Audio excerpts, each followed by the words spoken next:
बीमार पड़ा तो 25 आदमी उसको खाट पर उठा करके वहां से 10 किलोमीटर 20 किलोमीटर तक ले जाने के आज अपना भाई आने को तैयार नहीं होता था। ये बदनाम क्यों है? तो सब चीज पर ध्यान देना होगा, ठीक है? एसी का थोड़ा हवा का ये बंद सामने हवा। चलिए, शिक्षा के जगत से आज होम्योपैथी की जगत अलग को जगाने के लिए हमारे बीच में है।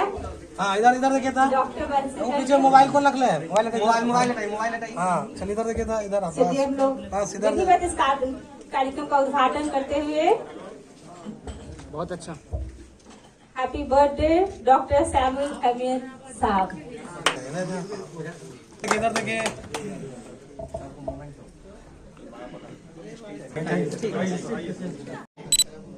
आपकी जो महिमा है, आपकी जो गरिमा है, वह वंदनीय है। आपने जो आज कार्यक्रम किया होम्योपैथ के क्षेत्र में, मैं समझता हूँ मुजफ्फरपुर जिले में यह ऐसा कार्यक्रम पहले मेरे कोई संज्ञान में नहीं है कि इस प्रकार से आप लोग कभी एसोसिएशन के रूप में कहीं बैठे और अपनी आवाज बुलंद किए हो। और मैं समझता हूं कि ऐसे ही कारणों से आज आप जो समस्या उठा रहे हैं, इन्हीं कारणों से आपकी आवाज मजबूती से नहीं उठ सकी, क्योंकि आप संगठित रूप से इस चीज को नहीं उठा पा रहे। और आज जब आप इतने लोग इकट्ठे हो गए हैं तो दुनिया की कोई सत्ता से के साथ हमसे जो आपकी अपेक्षा है, तो बोल रहे थे इन्होंने मेरे चुनाव के संदर्भ की कुछ चर्चा की है। आप समस्त अपने सम्मानित चिकित्सकों से मैं कहना चाहता हूं कि बड़ी ऊंची दीवारें उनके मकानों की है, हमने तो खुले आसमान से दोस्ती कर ली। वो खुले आसमान से दोस्ती करने वाले लोग हैं, उनको किसी की ऊंची दीवारों से कोई फर्क नहीं पड़ता है।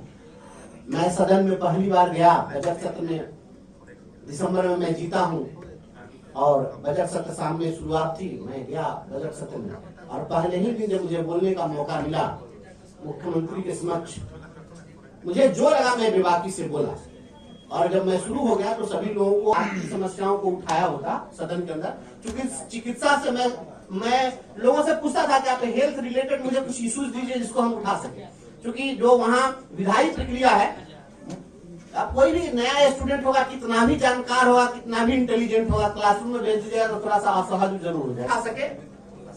जिस रूप में पूछना चाहिए था, आप लोग मुझे असर से आप कोई चीज कर रहे हैं। आप एकदम छोटे भाई के नाते, हमारे यहाँ के बहुत सारे श्रेष्ठ बैठे हैं जिनके लिए मुझे जो जिम्मेवारी सौंपेंगे, आपकी आवाज को आपके ही भाषा में, आपके ही शब्दों में उठाने की मेरी कोशिश होगी। बंसीधर राजवासी साहित्यिक व्यक्ति है doctor Kumar Gaurav. Next doctor Sudhanshu Ahmad. Sudhanshu sir इधर देखिए। Next doctor Tauhid Ahmad. Doctor Tauhid Ahmad. Doctor MM Siddiqui. Next next doctor MM Siddiqui. ठीक है, चलिए। Next Javed Alam Anjum. Next doctor Kaustubh Subrat. Doctor Javed Alam Anjum. Doctor Javed Alam Anjum. Doctor Kaustubh Subrat. Next Subrat साहब। Next doctor Anupam Anand ji. Next doctor Prem Kumar Dev. Anupam भाई। डॉक्टर CP ओझा सर से आग्रह की कृपया आ जाए सर आगे मंच पर, कृपया आ जाए सर। और ब्रजवंशी जो हमारे साहब है, बंशीधर ब्रजवंशी साहब, उनके साथ मिलकर संयुक्त रूप से अवार्ड देने का काम करेंगे। कुमार देव जी, डॉक्टर प्रेम कुमार देव जी को बुलाया था मैं, नहीं है रख लीजिए, बात कीजिए। आइए डॉक्टर प्रेम देव जी, जल्द आइए। अरे कहाँ भाग गए आप? आज पूरे दुनिया को प्रेम की ऐतिहासिक पल है, सुनहरा पल है। प्रेम कुमार देव, डॉक्टर प्रेम कुमार देव नहीं आप रहिए विधान। डॉक्टर दीपक कुमार। इधर देखिए सर, दीपक कुमार। डॉक्टर दीपक कुमार दमन जी। डॉक्टर दीपक कुमार दमन। चलिए। डॉक्टर रविनाथ ठाकुर। झुक जाइए अभी। दीपक कुमार दमन सर, दमन साहब सर इधर। नेक्स्ट आइए डॉक्टर रविनाथ ठाकुर। चलिए doctor. Next doctor M Zahid. चलिए doctor M Zahid sir. Zahid साहब इधर देखिए सर, बड़े सहनशील है जाहिद साहब, बहुत गरीब पढ़ते हैं। डॉक्टर इजवाल भाई आइए। डॉक्टर अखलाकुर रहमान भाई। यस सर, सामने हम। अरे भाई आपके पास बहुत अखलाक है, अपने अखलाक से आप जगाइए ज्योति। डॉक्टर प्रशांत सौरभ नहीं है, चलिए। डॉक्टर प्रेम कुमार स्वामी, आइए स्वामी जी आइए। स्वामी ठीक है लेकिन स्वामित्व ठीक नहीं है। बाबा राम रहीम। इधर देखिए सर, इधर देखिए। डॉक्टर नीलांबर झा सर आगे आ जाइए। चलिए डॉक्टर इधर देखिए, इतना पूरा नाम इधर देखिए सर। चलिए नरेश कुमार सर, इधर देखिए। चलिए जितने भी सक्रिय सदस्य हैं सब लोगों से आग्रह है। चलिए आगे जो लोग हैं वो लोग अब दूसरे लोगों को मौका दीजिए ना, फोटो खिंचवाते हैं। आइए, बारी बारी से खिंचावा।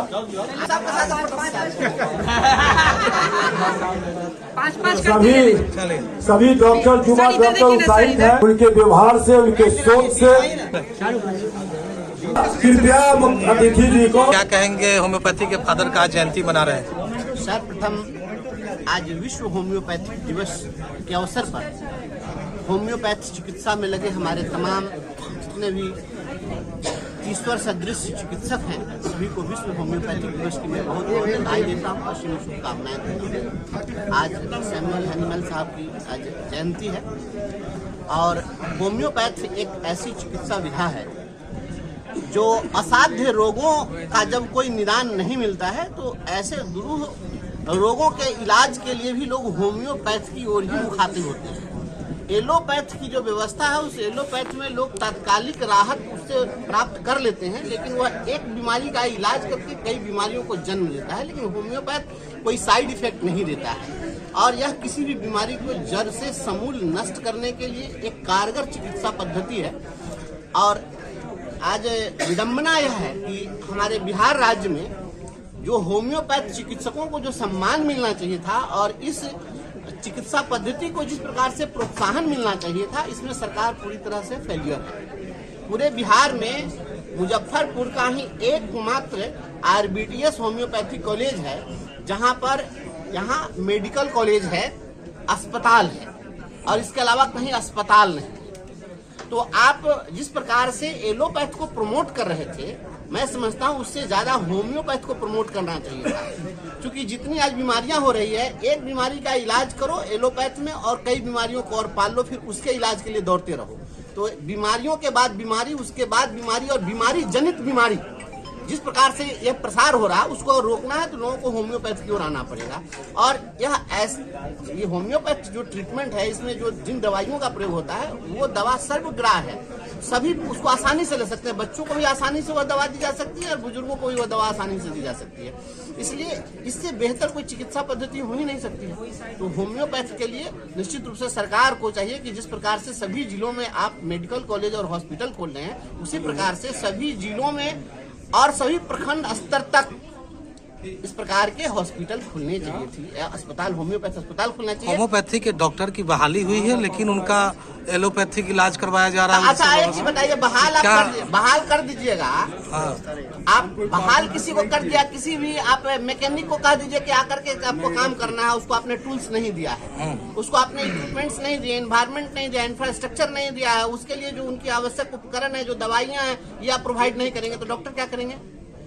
आप जिस प्रकार से अंग्रेजी दवाइयों की सप्लाई कर रहे हैं, क्या होम्योपैथिक दवाइयों की सप्लाई कर रही है सरकार? नहीं कर रही है।